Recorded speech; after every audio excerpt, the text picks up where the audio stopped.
going on, everyone? It is Chief Andrew here with Foundations number 3, the Johari window. So I was going to do this month's Foundations on ethical decision making, which is why this is a little bit delayed coming out. But the more I researched that, the more it seemed to be spiraling out of control and not really being a good message through this medium. It's still something I'm working on because there's a lot of good stuff there, and I think it's really valuable for what we're trying to talk about here at Foundations, but I just need more time to figure that one out. So instead, I'm going to go ahead and dig into something similar along the same lines, but also a suggestion that we got from some of y'all, which is the Johari window. Why is the Johari window an important topic? Well, this is a topic currently being discussed in each level of the Navy leader development courses. This is because self-awareness is crucial to being a highly effective leader, right? You can be a leader just like we talked about before in power bases. You can just be a leader because of your legitimate power base that you're given because of your job title, right? Like me just being a chief. Regardless of whether or not I was self-aware, I'm still going to be technically a leader, but I'm not going to be as effective as I could be if I became more self-aware of the person that I am, the biases that I have, and the perceptions with which I see the world. Everything you do and everything that your followers, peers, and leaders see of you is colored by the lenses with which you perceive the world. What I mean by that is that your core identities of gender, sexuality, race, creed, ethnicity, age, family relations, they shape the world that you see. They shape the world because they shape you, right? That realistically, unless we're talking about one of the physical sciences like physics or chemistry or like mathematics, the world that you exist in is only a function of a series of perceptions that you have. And those perceptions are not necessarily objectively true. I don't want to go too far down this rabbit hole since it's not the point of this podcast, but once you open your aperture to this idea that your reality is simply your perception of a reality, it becomes pretty intuitive why you would need to fully understand your own perceptions in order to be a good leader. Without this understanding, without this self-awareness, how can you possibly understand why you do certain things? Why do you get upset when that officer doesn't wear their uniform correctly or when your junior sailor is out of regs? Why is that frustrating? Why do you get angry instead of frustrated? Why do you get frustrated instead of angry? Is there actually something about submitting chits last minute that sends you over the edge? Why? What is it? You know, one of the hardest lessons that I've learned in the past 2 years since I made chief is this lesson specifically. Not everything has an absolute value to measure success or failure to. You know, when we were talking about power bases in Foundations number 1, we were talking about how, what was it? Was it expert power bases are based on everything has an absolute value to measure success or failure to, right? But not everything in the Navy has that absolute value. I mean, honestly, in our line of work, it makes sense that the only absolute value worth noting is whether or not we survive the next lethal engagement we get into. I mean, that and the uniform regulations, because those are pretty cut and dry. But seriously, past that, there's acceptable risks to everything that we do. And that's especially true to much of our Navy regarding administrative processes. When you read an instruction, like a nav admin, a CO policy, or a department SOP, it's really easy to assume that everything will be covered in that guidance. But that isn't true. Most of the time, that guidance simply describes your authorized limits, your left and right lateral limits. How far can you go? I tend to describe it to my sailors that the Navy gives us a pretty big box to live in, and the only thing they ask us to do is stay in the box. As long as we're in the box, we can do whatever we want. So how can we possibly know where to go? How could we know where to lead our sailors in the absence of clear and specific guidance? Well, we have to draw on our perceptions and the perceptions of our mentors and leaders, to give us enough information to make educated decisions on what is the best course of action. As an example of that, I am good friends with a top-notch, according to me, first class. She was a very senior LPO in the command at the time of this story, while I was also a first class, and she was also 8 months pregnant. Okay, we each had our own strengths, but generally we were on par with each other as far as my perception of what naval leadership is. She was a very good LPO, and I thought that I was pretty good too. So when she went on primary caregiver leave, I became the interim LPO. I excelled in the job, and just as she had right before me, and most of that is because we had some incredible sailors at this shop. And when she returned just before first class evals were due that year, or just before they were about to get signed, so they were already finished and boarded and everything like that, I was on track for a very good evaluation.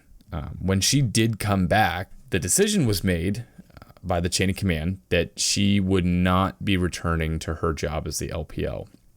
And there was no real specific reasons given for that, other than I was in the LPO job, I was doing a really good job, and they didn't feel it was right to essentially fire me in order to give her the job back. So, in hindsight, I do believe that the chain of command was trying to do the best thing for all parties involved. If you look at it, if I was booted from the LPO job when she came back, which I tend to think was the right thing to do, she should have gotten that job back. But if I had gotten the boot from that LPO job, it likely would have sealed any possibility for me to make chief for the next 5 years, since the evaluations would look like I was fired from an LPO job. But it also flew in the face of everything that I personally believed by effectively firing her from an LPO job simply because she took primary caregiver leave. So what do you do in that situation, right? To make matters even more murky, there was no other LPO position available in the command. So one of us was not going to be an LPO at the end of this scenario. So what would you do in that situation? On one hand, her not getting her job back was beneficial for me, since I was now a very high-level LPO and on track for making chief at this current command. On the other hand, the glass ceiling that I'm constantly being told doesn't exist has never been more apparent. So do you make an IG complaint? Would you be able to do that while at the same time sealing any chance you have of making chief until, you're very senior in the Navy, almost retired? I'll tell you, I didn't have that. I didn't have the stones to do that, to make an IG complaint. What I did do was I decided to approach my chief, who I had a very good peer-to-peer relationship with. It was much less HM1 to chief relationship and very much Andrew to, we'll call him Mark, relationship. I wasn't brave enough to file the complaint myself, and I certainly wasn't comfortable going to the CMC about it, who was ultimately the person making these manpower decisions, because he was a brand new CMC at the command. I was a first class, brand new to the command, and I didn't really want to pick a fight with that CMC by reporting the problem to the CO. So sparing the details of like that whole process and what all it went through, I ended up keeping the LPO job that I had before she came back from leave. And the other HM1, she was given a pretty good LPO position in a different department. And to be fair, it was a department that was definitely not as easy to lead as the one that she had before she took the leave. So she still didn't come out exactly where she left, but in hindsight, I'm not sure what else could have been done, right? But here's why I'm telling you this story. No matter which person you think about in this story, there is justification that I can empathize with on why they took the action that they did. There wasn't a good answer there. And in the end, the entire chain of command had to find the best way that they knew how to. And that's the important part, right? Is they had to make a decision and had to make judgment calls based on their perceptions of what was going on. And it might not have been the best option. And I'm sure there's plenty of people listening to this podcast right now that can come up with great suggestions on how else to resolve this issue. But that doesn't take away that the given perceptions in this scenario and the biases present in the people making these decisions, the best path forward was developed and implemented, at least that we could come up with. It still doesn't really sit well with me, but I honestly have no idea what I would do differently. I just don't know. I'm still kind of looking through my Johari window over it. But back to the main point of the podcast, I do want to take a little admin note right here to say that I'm going to be the first to tell you that this discussion we are about to have regarding the Johari window is going to be more beneficial to you if you have a pen, paper, and can draw this thing out and participate in the exercise as we're going through this podcast. If you can't, because you're listening to it in the car while you're driving, or you're doing work or whatever, that's fine. You're still going to get like a really good insight as to how to improve your self-awareness and leadership abilities from that. But I would absolutely recommend and encourage you to come back to this podcast when you do have time with paper and pen to actually do this exercise, because it's highly effective, and I think that you'll learn some great things about yourself from it. So what is the Johari window? The Johari window is a diagram that was developed by psychologists Joseph Luft and Harrington Ingham in 1955. It originally was designed to be used as a personality model in which individuals could kind of map out defining characteristics of themselves based on their personal perceptions and the perceptions of others. The way that they would do this is they would have like in 1955 when they first started it, there would be a bank of adjectives.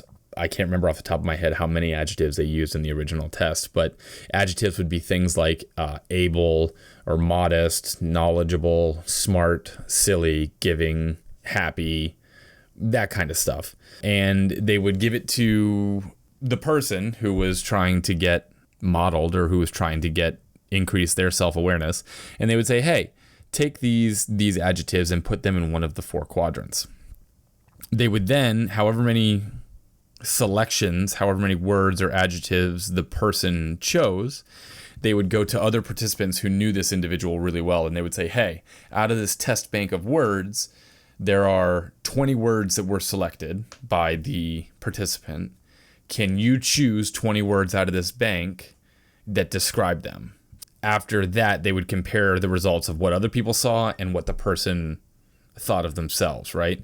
And I'm going to kind of explain what the quadrants are here in a second, but essentially what they would do then is they would, using that information from the people that knew the person as well as the person themselves, they would place these adjectives into different quadrants of the Johari window, and they would give that back to the person and be like, hey, here you go. Here's some information for you. What are you going to do with this? And it allowed people to get a really good a better understanding of themselves and what made them tick.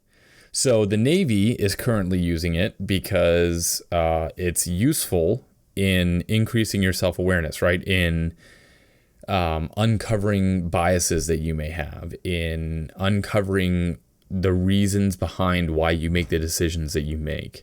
And that only increases your ability as a leader if you fully understand yourself better. So let's kind of get into what the actual Johari window. Okay, so the Johari window is a box that's split into quadrants, right? A 2x2 box. So it looks like a window.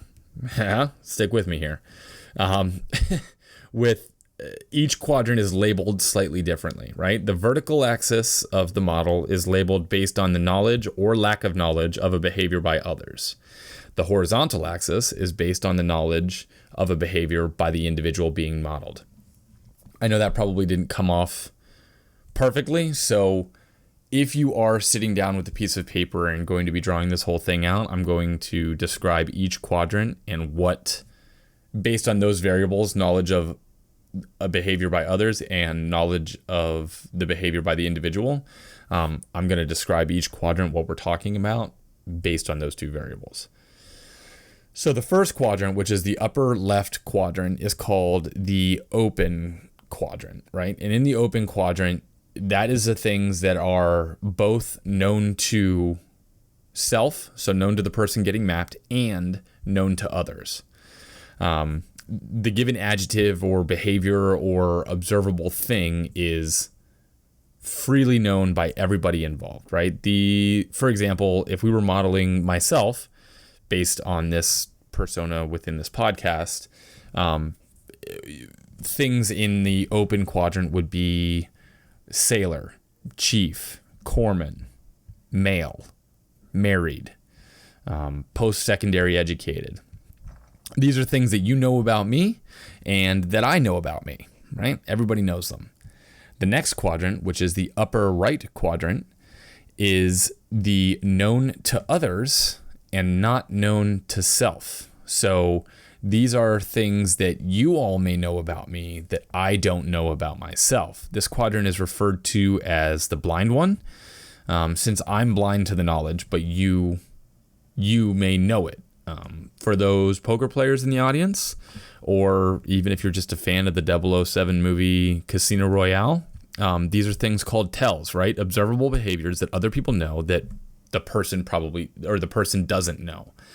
Examples specific to myself in this context would be speech tics that I don't realize. At the last Foundations, the other contributor here at dguts was listening to it, and he was like, "Hey, this thing happens a lot." Like it was a little tick, like a I don't even know how to describe it, a tongue click maybe, but it was happening a lot, and he's like, be careful of that because it can get annoying.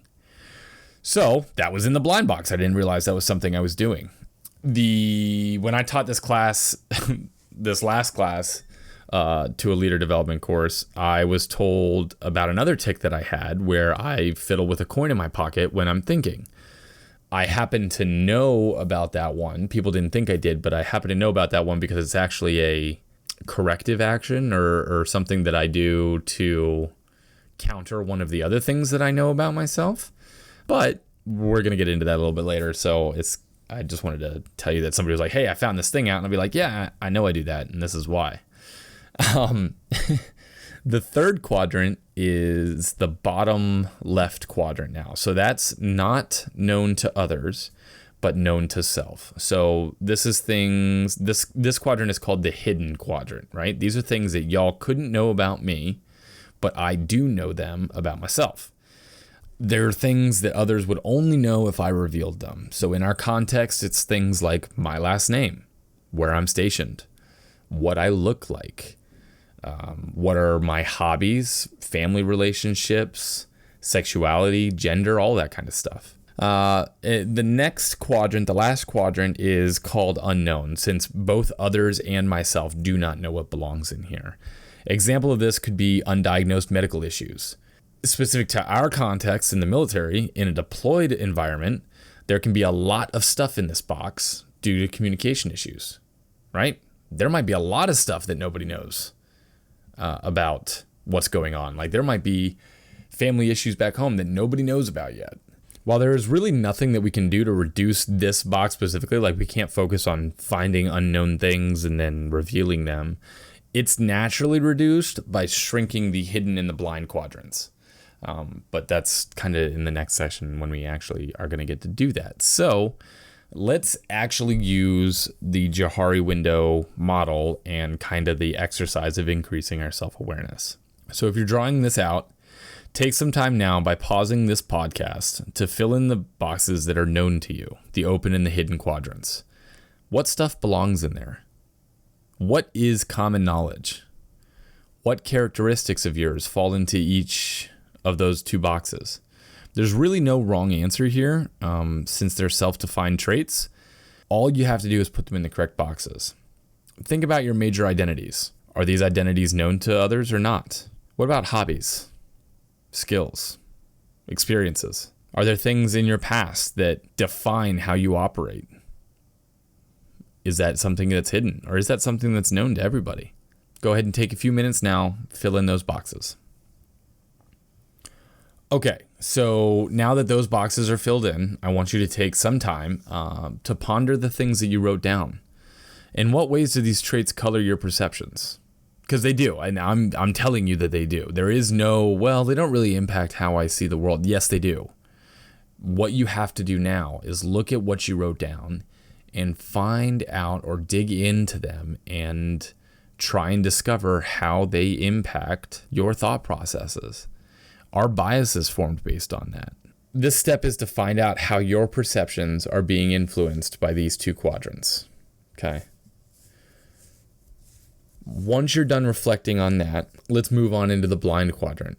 I want you to reach out to those close to you. Take some time, shoot some text messages. It's better over phone call. It's better in person. So try and do that instead. But ask them to provide you some adjectives that describe you. Ask them, hey, is there something about me that you know that you don't think I know? If they give you adjectives that you already wrote down, well, that's something that's clearly in the open quadrant. If they give you something you hadn't written down yet, hey, that's in the blind quadrant. And that's kind of what they were doing in the original Johari's window, is they would tell other participants, this person selected 20 adjectives. You pick 20 adjectives and that you think belong in the open quadrant. And if the person who is getting modeled didn't choose one of the words that the other participants chose, then that word would belong in the blind quadrant. The blind quadrant is only going to be as effective and as worthwhile as the amount and validity of the feedback that you get. So get as much feedback as possible. It can be really eye-opening. And this is a huge part of how you increase your self-awareness. So now you should have the open, blind, and hidden quadrants filled.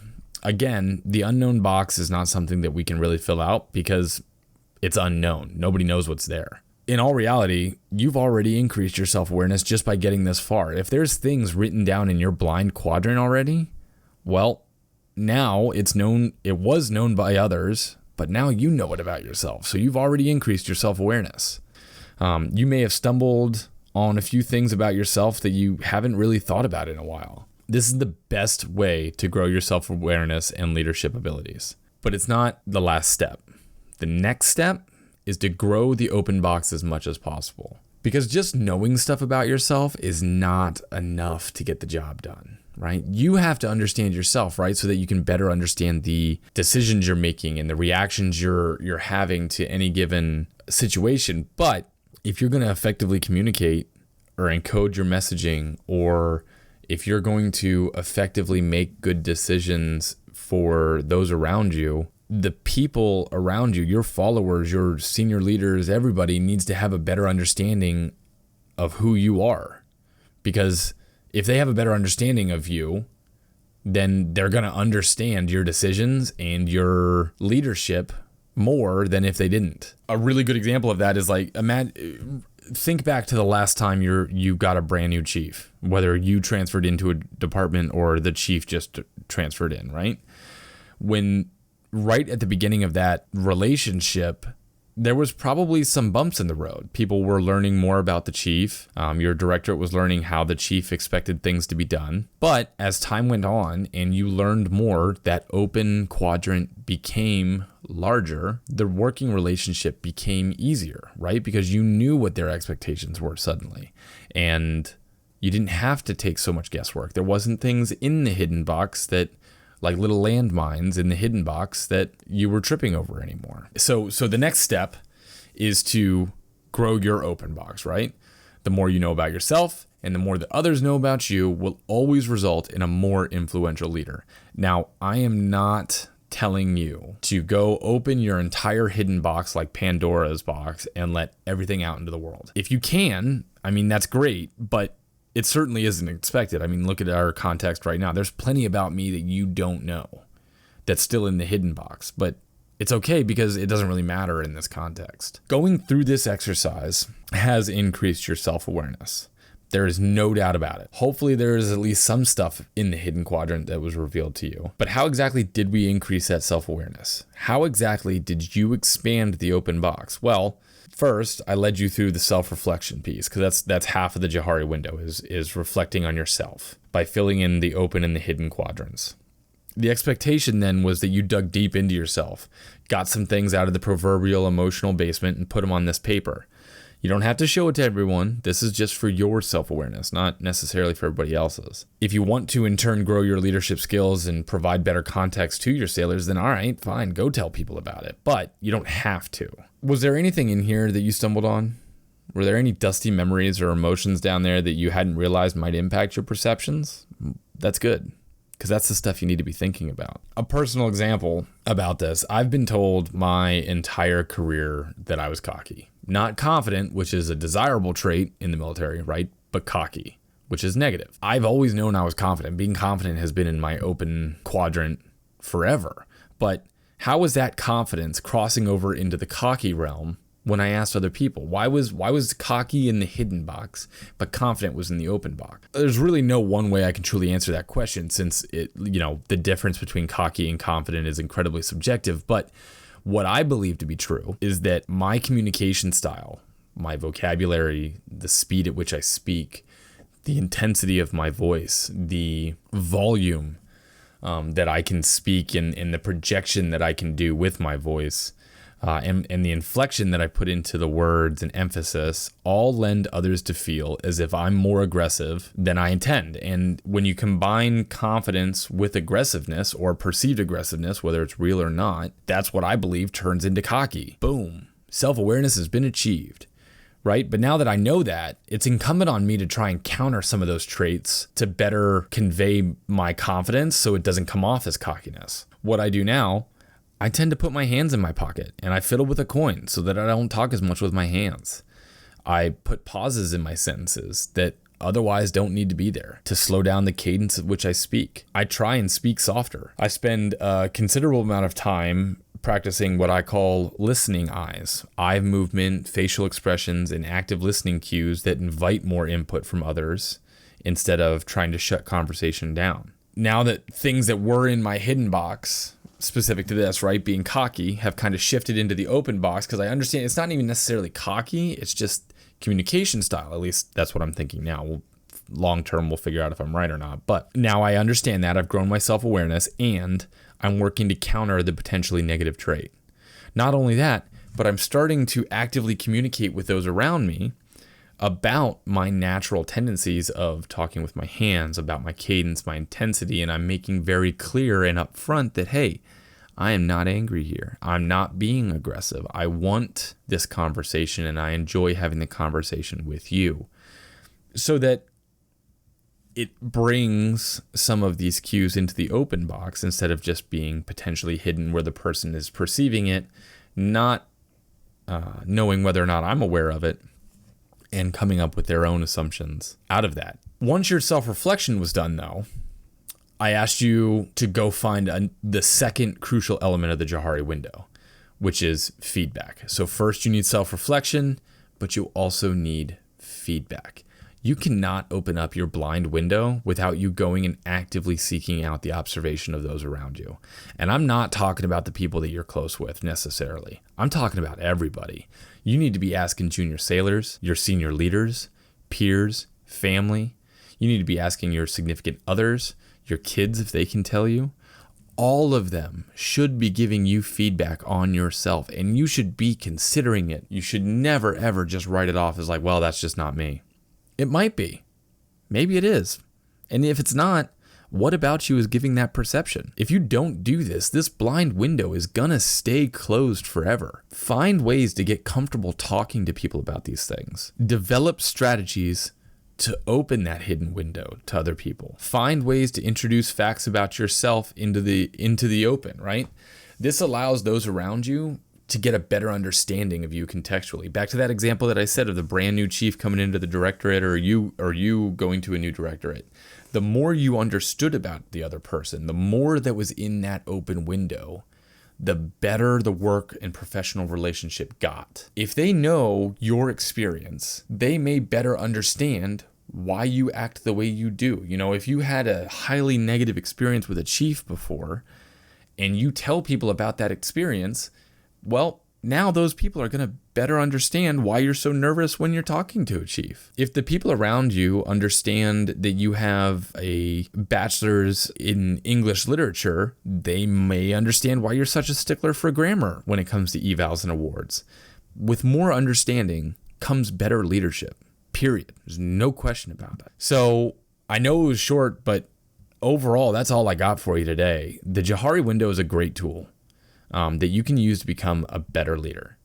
If this is your first time hearing about the Johari window and you want to actually practice this technique a little bit, I recommend making a plan and doing this 4 different times once a week over the next month, okay? Once you complete a Johari window, like for week 1, right? Week 1, you finish the Johari window, fold it up and put it somewhere that you're not going to look at it again. And the next week, do a Johari window, fold it up, put it in that same spot. Do that for 4 weeks, right? Don't look back at the previous versions while you're doing the next one. At the end of those 4 weeks, pull all of the 4 Johari windows out that you did and find the similarities. Those are core attributes of yours. Then look at the ones that appeared only once and reflect on those. What events were happening that week that made you write down that particular trait? That in itself could open part of the blind box to you. Maybe there's something that happened that week that you didn't even really think impacted you as much as it did. So like I said, that's really all I have for you today. So for future episodes, again, I might keep doing this ethical decision making one. It's just difficult because of the way that you have to have a really good understanding of ethics in order to talk about ethical decision making, and I'm just not sure that a podcast is the best way to convey ethics. I don't know. It's something that I'm considering. We'll see. But as always, I'm looking for new ideas on what to do for Foundations number 4, number 5 maybe. Please feel free to reach out to us. Are there any formal concepts you've heard of but want a better understanding? Maybe there's something that you heard of in the leader development course that you would like me to go over on this through this forum. I'd love to. Is there a leadership rabbit hole that is just really cool that you know and can point me in the right direction? Do you want to tell me that for my 3rd podcast, I'm still doing a terrible job? Hey, I'm for it. Open up my hidden window. Tell me about it. Reach out at dgutspodcast@gmail.com. You can also direct message us or interact with posts on Facebook and Instagram at Don't Give Up the Ship Podcast. I promise I'm monitoring all the social media after I put out a podcast because I'm incredibly interested in what you guys think about me. Also on Reddit, dgutspodcast. There's a subreddit, dgutspodcast as well. You can find us on all the major Navy subreddits. Trust me, you'll see us. If you don't want to reach out to us directly, please go to social media and interact with the posts, okay? It just helps algorithms get us out to where we need to be and makes our posts more visible, and it could potentially grow this podcast, which is ultimately what we want to do because we want to get the information out to as many people as we can. With that being said, if you want to support us, go to dgutspodcast.com/shop. It helps us keep the lights on, pay subscription fees, all that stuff. There's some cool stuff in there like stickers, shirts, buttons. Overall, you get something. We get to keep bringing you this content. We also get to keep the lights on at the office, which is what we're trying to do without it coming out of our pockets. So with that, I know it's been short, but it's been an absolute pleasure today with you. Thank you for listening. And as always, don't give up the ship.